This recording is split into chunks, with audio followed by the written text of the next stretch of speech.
So, let's talk about you now have had the injury. I want to go back Go ahead. to the part that we missed. Go ahead. So I hurt myself. I tore my Mhm. ACL in I think it was November. Yeah. Or I had my surgery in November. I had my surgery in November, and from then until, so my rehab was from November to March. Right. So March is key for anybody that knows what comes in the spring. Proving You time. know, you're getting yourself geared up to okay, now the season is over. March, February, March is when you're gonna sign that letter of intent, right? where you're gonna go.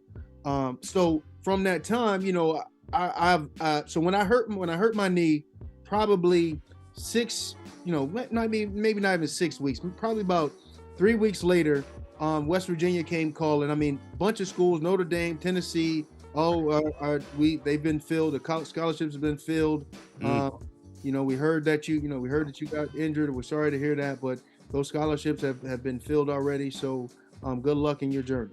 Wow. Probably the best thing that ever could happen to me, because Really? yeah, absolutely. Wow. Because Okay. I mean, I don't even know if I would have played. You know what I mean? I don't know if I would have be who I am today. And I say that because there were some other great players playing at the same time that I was playing. Right. And I may have been overshadowed, but God said, nope, I'm gonna do this. I'm gonna hurt you. I'm gonna slow you down. That's what God does. God slows you down because you think you're getting ahead of where you need to be. We're gonna slow you down because I need to teach you something. Right. I need you to slow down so you can understand, where you are in life. So he put a halt to that. It was, in my opinion, the best thing ever happened to me. So so with that, I hurt my knee, get the surgery. So March comes around. March in high school time is track season. Yep. So in my mind, I'm like, so you gotta understand, I'm a competitor, and Phil's my baby brother, and I'm like, one thing, I don't care how hurt I am, I'm not letting him beat me. Like, I'm not letting, I'm like, and I am in pain running. Blood in the water, baby.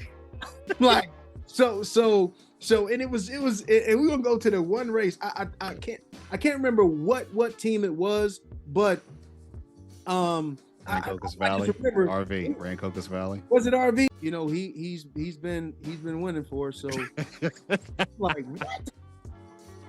All right. Holy humanity. Bro, I was so mad. And then you beat me. Oh wow. I was like, yeah. And then you beat me again, and I was like, you know what? From this day on, like, that little thing right there was really like, okay, I'm getting myself to the point where I'm never gonna lose to this guy again. Right. Like, I don't care how much pain I'm in. I'm gonna come out. If the meet starts at 3, I'm getting out of class at 1:30, warming up so my knee doesn't hurt. And I'm like,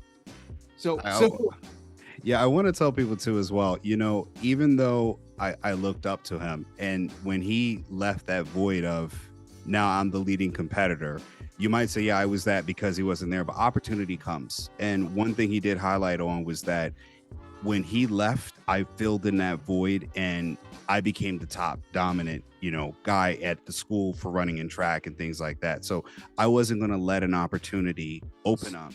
And that's going to happen to you all in life, folks. It's going to happen to younger people. It's going to happen at every stage. You got to be ready to step into that door and take advantage of that opportunity. And then when he came back, I didn't yield up the throne. He had to take it from me.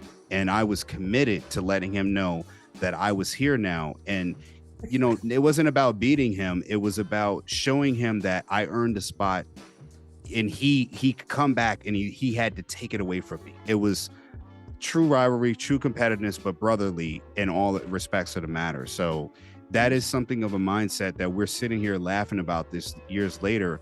But again, he's telling you the story that he left a void, and it wasn't like it was up for grabs. I took it and I went in there, and it was like, even the coach was like, no, he's been winning. You got to move and step in and earn that spot back. Take it from him, because he would have taken it from you if he could. But that's the lesson there. You have to take advantage of the opportunities that come up. And I wasn't making any excuses. And I made sure when he came back, he knew that he had to go through me to get back to the top. And that's, right, you know, where the story continues on, but it also discontinues because, of course, you go on and you graduate out because he's a year ahead of me. So we didn't have our time to.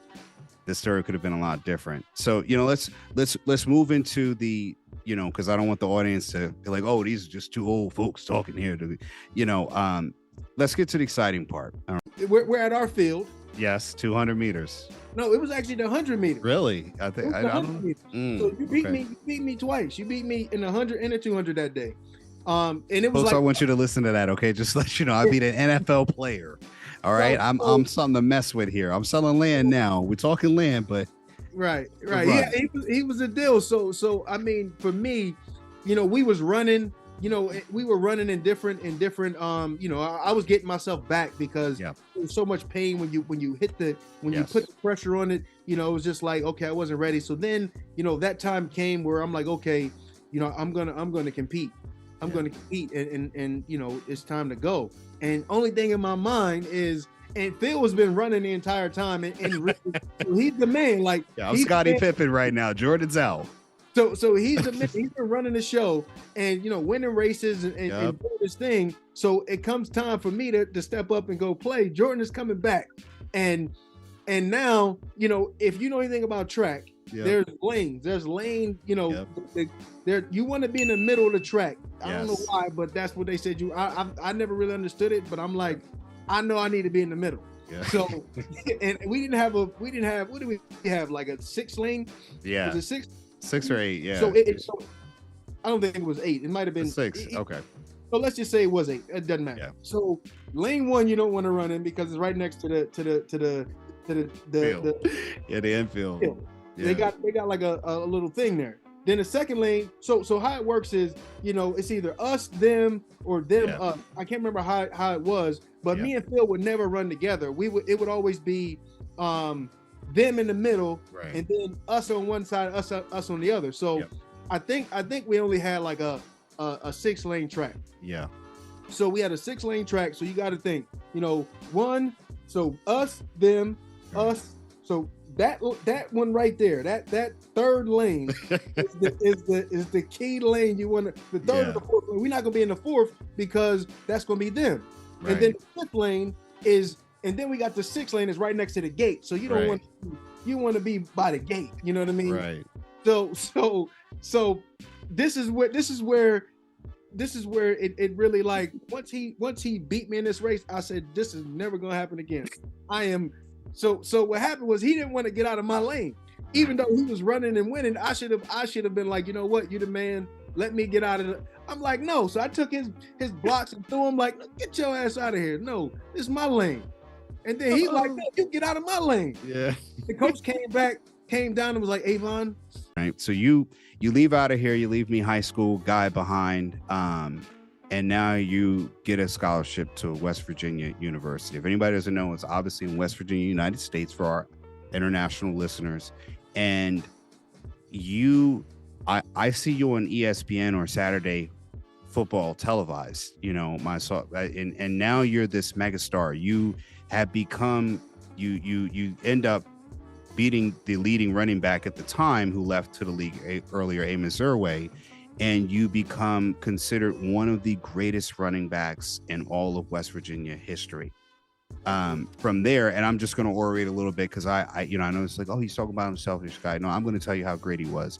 So he ends up what is now in 2018, and congratulations, everybody. I want you to all just give a thumbs up and congratulate him from being inducted into the Hall of Fame in 2018 at West Virginia University. Avon is considered one of the greatest running backs in the history of that college, or the university, I'm sorry. So you end up now where NFL is every running back, every football player's dream. You know, at one point, every sports person decides to get there.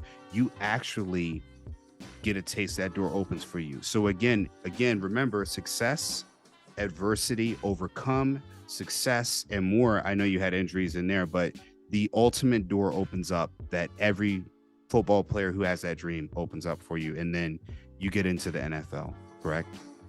Absolutely, man. And I get into the NFL, but it was through adversity. So I Wow, mean, again. and I appreciate you, giving that lead up Yeah. because again, I was the all-time leading rusher in West Virginia history. I mean, Yes. and not just that in the Big East. I mean, the West Virginia thing that might get broken. There might be some a running back that come through that is just phenomenal and can break that record. But Not also yet the though. Big East. Well, yeah, it's still around. But also in the Big East. The Big Yeah. East was, when Miami, Virginia Tech, like there wasn't a Big East with Right. UConn, and I mean, even though UConn has some great backs, had a great back that played for them, and Rutgers and all those teams. Right. So I'm the all-time lead rusher in that, that Conference. Right. that conference, which Right. is never going to be broken unless they bring it back. So that's Right. never going anywhere. So It's that immortalized, folks. You're living with yeah, a that, mortal that thing ain't here. never going nowhere. But Yeah. so I say that to say, I'm all of those things, but Right. then I don't get drafted. I go in Wow. as a rookie free agent. So, Right. and if any of you have ever played college sports, there's a difference between being a scholarship player and a walk-on player. So in the NFL, you're either drafted or you're a free agent. And I was actually a free agent, which was considered a walk-on. You had to again think about I'm like, man, I'm the man. I should get drafted. And I went undrafted. And it was heartbreaking for me because I'm like, I've done something nobody's ever done. Right. You know what I mean? And so with that in my mind, I'm like, dang, like again, like it just keeps I mean, again, if it was easy, everybody would do it. Hold on, let me just interject. Some people don't understand. So to add to your point, because the running back Amos Zerway, who played before you, he was your senior, you were his junior. He Right. was the leading rusher at the time. Right. He left early to go to NFL, and I think he got picked up by Pittsburgh, right? Steelers, yep. So he ended up going to the league, and I don't know if he was drafted or not. Yeah, he was drafted in third Okay, so round. he was drafted. So then you have Avon come in, break his records, Right.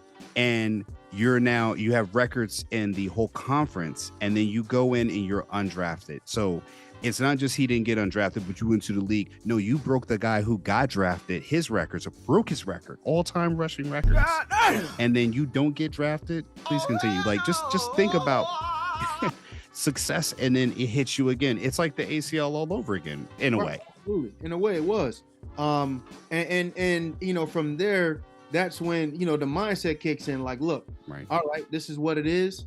I don't care. I wanted to go, if I was going to go free agent, it was really two places I wanted to go. I wanted to go to, well, really one place. I wanted to go play under LaDainian Tomlinson. Like, if I'm not going to play, I want to back up somebody that I know that I'm not better than. You know what I mean? I'm like, I know I'm not better than that guy. He played for the San Diego Chargers, guys. If you don't know who he was, big running back. Yeah, huge. I mean, big time Hall of Famer, Yes. NFL Hall of Famer. He was a guy that I was like, if I got to play behind somebody, that's who I want to play behind because, I know I'm not better than him, and I can in my heart concede to that guy. Everybody else, I'm like, I need to be playing like right now. You know what I mean? So I didn't get a chance to go there. So the opportunity came. My agent was like, he has a relationship with the guy from Detroit. You got a good chance of making the team. And I was like, look, show me I'm a free agent. Don't be holding out, none of that. Just tell him, look, I'm ready to come. Sign me up. I'm gonna go do work. And that's really what, like, once I knew where I was at, right, I said, I'm just going to work now. Now I know what I need to do. I know, I mean, I have the skill set. I have the skills to really be on anybody's team. Yeah. And then the goal was now, okay, let's just go show people what you do. Right. And so I want to just make sure people get to understand his mindset, highlight it again. Another door open, and it wasn't the best opportunity, the top pick for him that he wanted, but he wasn't going to let an opportunity pass by. We're keep repeating some of the similar things, and you're looking at a blueprint for success. And I don't mean to cut across. I just want to stop because I want people to pay attention to not just the story, but really who you are and what qualities they need to work on, build, mimic, idolize, or even practice in their daily lives to understand that wherever you are succeeding or failing, this is natural to the process of growth. And his story is not even done yet, folks. But I just want you to understand that we still have adversity coming in when success is already obtained. So that means that you have to understand you're going to have adversity still further in the line of success. But let's continue back again. So now you're up at Detroit now, Detroit Lions. So I don't know what they're, you're walking into a team that is like, you're not walking into the 96 Bulls. You're kind of coming in. Oh, they are the Detroit Lions. We love you, Detroit. We love you, Detroit. Yeah, I mean, it's one of my. I mean, I don't watch it as much because I'm busy. But when I do get a chance to watch, I want to check to see how my Lions are doing. Right. Because you play for them. I mean, when you play for somebody, that's it's kind of your team. Yeah, so, always. Yeah, man. So I'm walking into a situation where they had an incumbent there, and so it's a story of my story is a story of triumph, ups and downs, and I mean, and first and foremost, I didn't have God. He wasn't the centerpiece, but he always showed up when I needed. Right. And I really wish I probably, if he was more of a focal point, I probably would have done a lot better and within those things. But he wasn't. He was just always around. And I mean, my story is crazy, like so many things. But this thing just happened. So at the time, it's the last preseason game in Detroit. Like in 2003 is my rookie year. Last preseason game, and so the starters had a terrible first half. Wow. And then they said, look, we're gonna send the starters out, and they're gonna play another 2 series. Right. So which is crazy. I mean, so I'm looking to be a practice squad player. And in my mind, I'm like, I'm not a practice squad player. I'm not being no practice squad.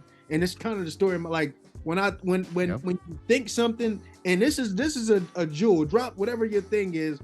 Oh, I'm sorry. Did I break your concentration? This is a jewel right there. Yeah. I'm gonna cut in here. Whatever you think you are, you are. Oh, well, allow me to retort. Whatever you think you are, you are. Right. 100% of the time. So the power, what is that called? The law of attraction. Yep. The law of attraction. So in my mind, I'm like, I'm not a practice squad player. I'm a starter. I play, I make teams. I'm not that guy that's going to be a special teams guy, which, again, I wish I would have had the special teams mindset because I would have been wealthy because of, my size and my speed and my skill set. Right. I can do a lot of things. Right. I can do a lot of things. And I mean, I couldn't do a lot of things because I was shorter. I'm shorter. So, but at the same time, so what happened was offense played terrible the first half. Come out, they're gonna play 2 series, and then I'm playing on every special teams and running back, so I am tired. And so what happened is, and that's a prelude to it. But what happens is that they go out for the next series. It's like 3rd and 2, and the safety comes downhill, and boom, hits the running back on his shoulder, breaks his collarbone. Wow. So at this point, I'm probably going to be a practice squad player. Right. That happens.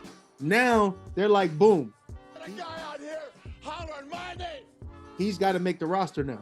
So if you don't understand making a roster, it's going from 70, 80,000 to 200, 300,000. Right. When last year I spent more money on spilled liquor. Right. I mean, you see that. Right. You're talking to the Rolex wearing 23 years old, making $300,000. That's limousine light, jet flying, son of a gun. That is lovely. And I'm having a hard time holding these alligators down. Woo! Can I just let everybody know a stat financially right now, and according to the I guess as far as the income stats, only 13% of the population currently today makes over $90,000. So you're talking about someone who's 23 years old has the opportunity to make $300K, and I'm sure that's just a starting point. Again, a door opens right now, an opportunity opens the same way it did earlier in the story. So again, keep on seeing these repetitives now in life and see what's in store for you or what you've been going through, and look through the lens of what Mr. Avon's gone through. Go ahead, continue, please. And you know, going back to that, man, you dropping jewels, because if I would have got what I want, if God would have if I would have got what I want, let me say that, because God didn't, he gave me what I was supposed to have. Right. If I would have got what I want, I probably would have been out of the league that year, because I probably wouldn't have made the team in San Diego behind Indian Thomas. But you know, God was like, no, we're gonna move you and put you here. And then I'm gonna open up a door for you. And one of the things that a guy that I played with, he was a little older than you, he transferred, Ricky Hart, I know you remember him. Mm-hmm. So Ricky, so later in life, it was, you know, I'm out of the league now. I'm in another league, and it was my time to kind of transition and not transition, but it was my time to get paid. And you know, I did some other things, and you know, we'll get into that if we do. But you know, he said one of the things he said to me, and it goes to everything that you're saying. He said, opportunity is not passed up; it's just passed on to the people that are prepared to take advantage of it. And I would never forget that quote. I was like, because I called him Ho-Ho. I was like, Ho-Ho, say that again. Right. He said, opportunity is not passed up; it's just passed on to the people that are prepared to take advantage of it. And I was like, you know, again, you know, when I had got hurt, you were training as hard as you possibly could. Right. And it just was like, yeah. I mean, it was like whether I got hurt or not, you were like, it's my time. Like, right. And now it just so happens that, you know, you out of the way, and I'm gonna show everybody, you know, why it was my time anyway. So with that said, man, the guy got hurt, and it just was the right time, and I was in great shape. I was healthy. I knew the offense, and they were like, we got to keep this guy. But you were also prepared as well. It wasn't like when you got injured. And again, we're two different people. When he got injured, the same thing happened with the same opportunity. When someone else got injured, it was the same place. It's just history repeating itself in a different book. And what you see, both of us were the kind of caliber athletes or mindset, even as young men, that, like you said, we were prepared for the opportunity if the window opened up. And the other thing was, I think we both can attest to, is that we weren't going to make excuses at that time. We now have been given no excuse to fail, but it's now on us. And that's a lot of times I was looking to overcome you, but now I didn't have any excuses, and neither do you at this point. But let's continue. Yeah, man. So I made the team, and I played on the team that, you know, my idol, you know, the greatest running back of all time. Right.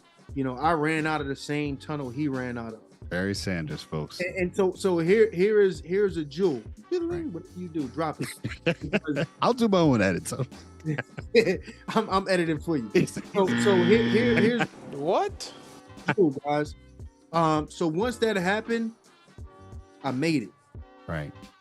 So I'm gonna explain to you what I mean. I made it. I made it. I made to the pinnacle. I made the team. I was there. I had no goals after that. Wow. I had no goal. My only goal was to make it to the NFL and make $300,000 to, you know, take care of my family. And I did that. Wow. So what that means is, and a lot of, and I'm, you know, to get into my business, a lot of reasons why people end up in situations is because they're not prepared. They're not prepared once they get there. Right. Again, I was prepared to make the team, but I wasn't prepared to be a professional. Wow. I was prepared to make the team. I worked. My mindset was like, I'm gonna make this team. Right. I wasn't gonna be no backup. I'm gonna be the man. Right. And once I got there, I was like, I made it. And you relax. Are you saying that often, two times, even people who strive to be successful, they often fail for achieving that success? What comes after that? They feel like it's just and then that's it. The book closed, story ends, fade to black, and there's still more after that. And there's so much more after that, and that's exactly what I'm saying. Wow. There was no. That was it. That was the goal. That was the creme de la creme. You know, I made it to the league. I mean, I made the money. But again, it doesn't end there. It doesn't stop there. You still got to keep going. and then from there, you know, it goes south because, you know, I wouldn't say I was addicted to any drugs or anything, Yeah. but I was partying. I had a bunch of money. I was in the NFL, which, you know, gives you a bunch of benefits. Right. And I mean, it was just life from there. Like, you know, I was just living. And I mean, we were on a terrible team, and the leaders on the team didn't want to work. So it was like, and again, I at one point I actually tried to tell the leadership, because I mean, I'm a leader. Like I Right. know what it takes to win. I know what Right. you know. I was 3-8. You know, the year before my senior year, we were 3-8. But in my 3-8 year, I ran Right. for 1,200 yards, which was the Right. most yards I've ever ran for in a Right. season. But then the next year, we go from 3-8 to 8-4. Right. We turn it around because of the mindset that the people that were there, they didn't want to buy in. And the leadership there, I'm trying to tell them, they're like, bro, you might get cut tomorrow. Right. Like, you know what? I might get cut tomorrow, Right. but you still not going to be a great leader tomorrow if I'm not here. Right. And again, he ain't want to hear that. Right. He ain't want to hear it. But I mean, at the end of the day, if nobody tells him, you know, and I don't even know if he remembers that conversation, because I was so low on the totem pole. Right. You know, at the end of the day, in one ear out the other, he's still gonna make, you know, $5 million, you know, for his contract, and I was making 200. So it was just the discrepancy, but the words were the same. Like, bro, Right. you're not a great leader. Like, you should be. I said, man, we should never ever get a playoff when you're in the game. Never. Like, you should be so disruptive that say, look, you need to come out. Like, we can't. But you're not. He doesn't. He was not a hard worker. But that's not my story. Yeah. So with that, I mean, again, the leadership. I got to the point, and that was it. I was at the pinnacle. I reached it. I stopped. So once you get to where you get to, you always got to have another plan. You always got to have another plan, because if you don't, and the old adage is, you know, you don't, if you don't prepare, what is it? You don't prepare to what is it? Most people don't plan to fail. They just fail to have a plan. And I didn't have a plan. Like, once I got there, it was like, you know, I was scared to do stuff with my money. I was scared. I mean, people came with all different ideas. And again, when you're in an opportunity zone, people are going to say, hey, you know, Detroit was failing as a city. I could have bought 5 blocks of Detroit for like 10 grand. Right. Wow. And rented all the places out, and could have owned a block. I could have owned a block on both sides. Right. But I was so scared because my mindset was, I need to save my money. I need to save my money, as opposed to, you know, you can't save money. Like, yeah, you got to have some, but you got to have your money work for you. Right. And that's what I didn't have, man. And again, you know, I got off track on that, but No. I think you're gonna do great. I wasn't prepared, man. I wasn't prepared once I got there. And once I got there, you know, I flunked out. You know, I partied. I enjoyed myself. I mean, I don't regret any of it. Right. You know, I mean, only regret I do have is leaving Detroit and going to Miami. Like, my wife, my girlfriend, she's like, why are you leaving? They love you here. I'm like, they just drafted somebody first round, which means that, you know, there's politics in it. If I draft you first round, you gonna play. And I was like, I just want an opportunity. I'm not gonna get it here. Which, you know, which, you know, people get hurt all the time. Right. Which, and I wasn't in the mindset that I'm ever gonna get a shot. So I checked out and I said, I'm leaving. And then from there, man, I went to Detroit, I went to Miami. And, you know, if you got a lot of money in Miami and you young and, you know, you just not focused, you're not gonna succeed. Oh yeah. Could I ask too as well? And this is something that I want to make the listeners aware of. And again, I hope everyone can enjoy the glory parts, can enjoy the humor that we have here. But I want everyone to understand that, you know, he's been there. This isn't somebody who's just living somewhere. This is someone who's been there. He's achieved what a lot of people can never say. I mean, how many people do you know you can just call right now on your cell phone and say that, you know, they played in NFL, they played, you know, that I'm talking about this someone that, like, when I remember one time you were my dad was here, and then he was like, oh, you call Avon for me, you know, and just talk to him. And then I just walk away. It's not a hi or bye, and you guys talking for 30 minutes. That's the level of, you know, where we are as just two people. And what I'm hearing is that even when you get to the league, there are people who are just as unmotivated as there are people who are common people in the world. That doesn't change just because you go to the league. There's still a requirement of commitment, that agility, and the measure of that discipline in order to be successful once you get to that peak of that mountain, right? I mean, is that you can say that maybe looking at your past self and then seeing others around you that are in higher levels of success once you get to that pinnacle, the top tier athletes being paid, and there are still people who have a mindset that they don't want to work. And that's not isolated to just you on the practice squad who got an opportunity that now you can be at the lower level of starting. It's even people at the top that have that mindset. So, you know, are what we going through on the bottom, I guess you say, or the regular citizens in society, are we going through something that is not required for anyone who wants to be successful? I mean, I'm just asking our listeners that's a question for you all to ask yourself when you're watching this. Are you any different? Do you have any different demands regardless of your race, color, wherever you live at in the world? There are people, he just told you, there are people successful that are millionaires that don't take advantage of that opportunity they've been given. They're, I don't want to say lazy, but unmotivated in their own success, and they are successful to be great.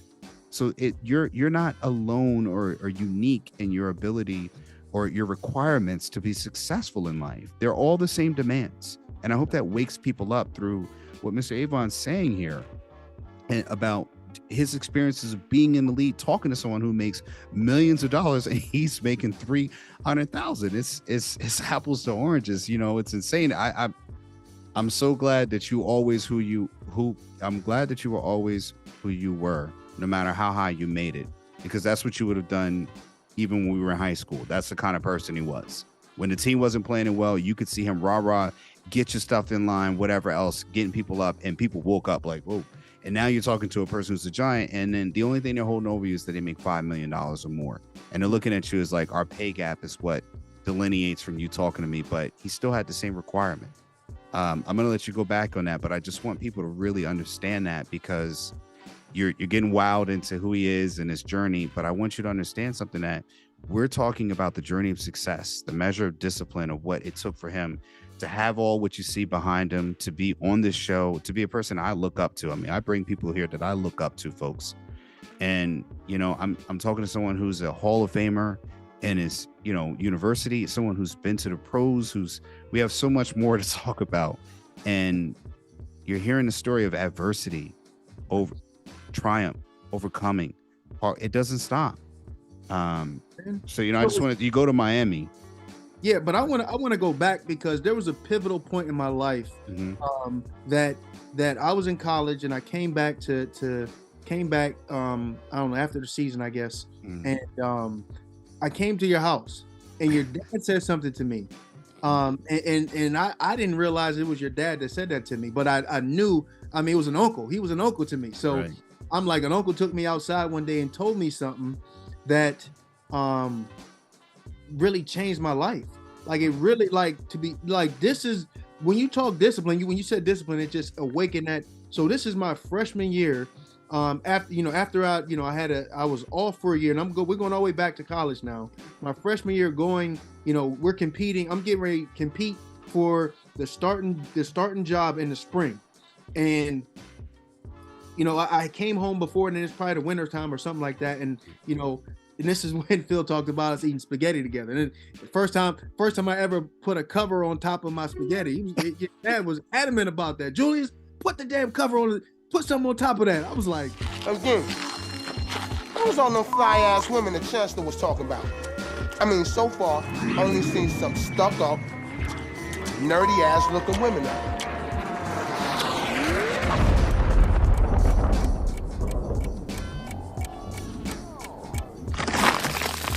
I didn't even know people did that. Like, I'm like, you just wasting stuff. So, but I understood why. He was like, yeah, because it splashes everywhere. I was like, you know what? There is little, spots all over everything. So he's a smart dude. But anyway, so one of the things that he taught me, man, the biggest thing that he taught me, it was a discipline thing. It was a thing that separated me from everybody else that I was competing with. He said, Avon, and he used some graphic stuff too. He said, Avon, you're going to have opportunities where you can go out and you're going to party, you're going to have fun. And I was like, yeah, I mean, I do. And he said, but you can't let that take control of you. Who's in control? Who's in control, you or the party? And he said, you'll know when you're in control when, and again, every time I went out, I thought about it. I was like, nah, I'm not in control tonight. Like, I'm not in control. The game got me tonight, but not when I was training. So one of the things that he said to me, he's like, you know, you can go out and have fun as much as you want, but when you can control the situation, meaning, you know, when I don't know if you remember the conversation that he had was a little graphic. He's like, oh yeah, let's not get it on this show, folks. Really? Right. So he said when you're having the best time of your life, and I'm gonna use the vernacular that he used. When you're having the best time of your life, you're out there and you're at the climax of the night. It's 1 or 12 o'clock or whatever it is, 10 o'clock, and the party is popping. Right. Leave. Right. Woo! Bass drop. If you can do that, there's nothing in the world that can control you because you are in control of your situation. So when I internalized what he said, man, and what happened was, I did that and I left and it wasn't nothing. Wow. And then when I left and I came home, they were out partying. I got in my mirror, and this is what separated me because while they were out partying, I came home, right before, right as the party is climbing, it is popping. Right. I leave and I come home, I pull out my playbook and I go through my plays in the mirror. I'm looking in the mirror, I'm running my plays. I'm okay, white, 760, whatever. So 760, I'm like 1 to 2, boom, boom. Okay, oh no, and I'm going back. Like in my mind, I'm doing this while everybody's partying. So that discipline right there, where I'm able to separate myself from a situation to take my game, that took my game to the next level because visualization became a part of, my success. And business, you gotta visualize where you're going. Right. And if you have a cloudy mind, if something else is in control of your mind, you're never going to be able to see where you truly want to go because you're always thinking about that thing. Wow. And what his dad taught me was when that time comes, and if you can leave, you are in control of who you are. And I mean, every time I go out now, even when I have a drink, I'm like, in my mind, I'm like, okay, am I in control? Right. Should I have another drink? Right. And I mean, and if I want to have fun, I'm like, I'm sorry, Mr. Davis, not today. Right. Wow. You went on this one, but so getting to it, and I did want to, go back there because that really changed my life because it taught me visualization. Excuse me. It taught me how to really control my emotions, control who I am, to not let anything else control me. Because if that happens, then I'm just gonna be just like the rest of them. Right. You know what I mean? And if they got more skill than me, which some of them did, that I gotta find a way to get an edge on them because maybe they're faster, maybe they're bigger, maybe I don't know. But whatever it is, I'm like, okay, I'm always compete. I compete at everything. Right. Like I'm always competing against somebody. So that was one of the things I wanted to go back to, man, because it's important. If you can control your situation, if you can control your mind at a peak state, you're in control of what it is. You can control your destiny. You can stop anything at that point, and just go do something else. You're destined for success. Wow. So, I think so, folks. I'm gonna say that that is. Just to be able to know that you carried that with you for so long. That's freaking awesome.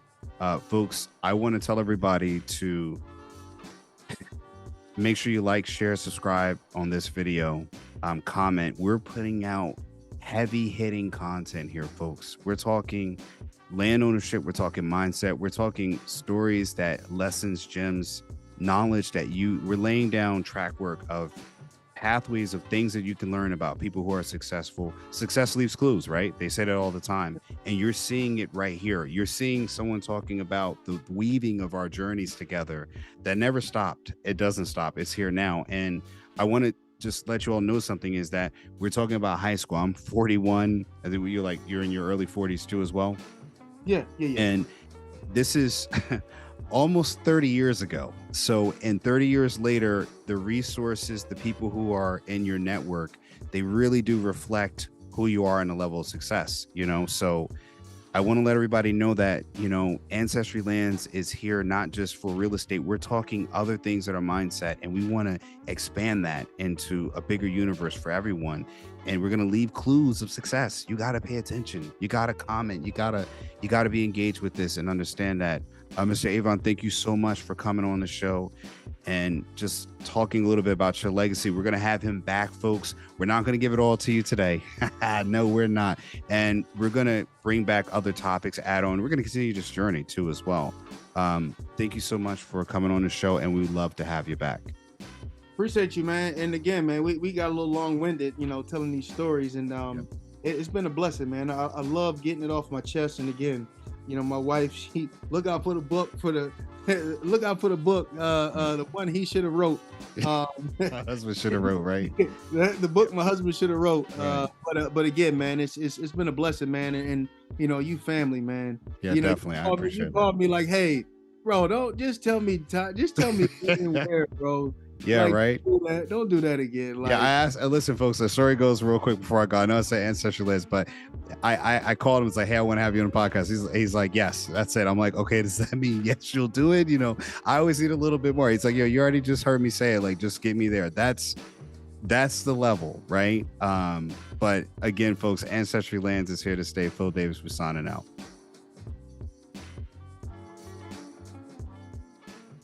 Goodbye. Are you confused with today's real estate market? With high interest rates and overpriced housing, it can be hard to find something to own at the right price. Available on Amazon, Getting Dollars from Dirt by author Philip H. Davis is a game-changing book that invites you to embark on a thrilling exploration of this often overlooked asset class. This book is your roadmap to unlocking the secrets of vacant land investment. Inside these pages, you will uncover the transformative power of vacant land as a wealth-building tool. Discover how to spot promising properties, assess their true value, and capitalize on market trends. From understanding zoning and permits to leveraging financing strategies, you'll gain the knowledge and confidence to make savvy investment decisions. With each page you turn, you'll gain a deeper understanding of the profound impact your investments can have on the world around you. Getting Dollars from Dirt is not just a guidebook, it's a call to action. Whether you're a seasoned investor or a curious novice, this book will empower you to tap into the immense potential of vacant land and embark on a journey toward financial freedom and a brighter future.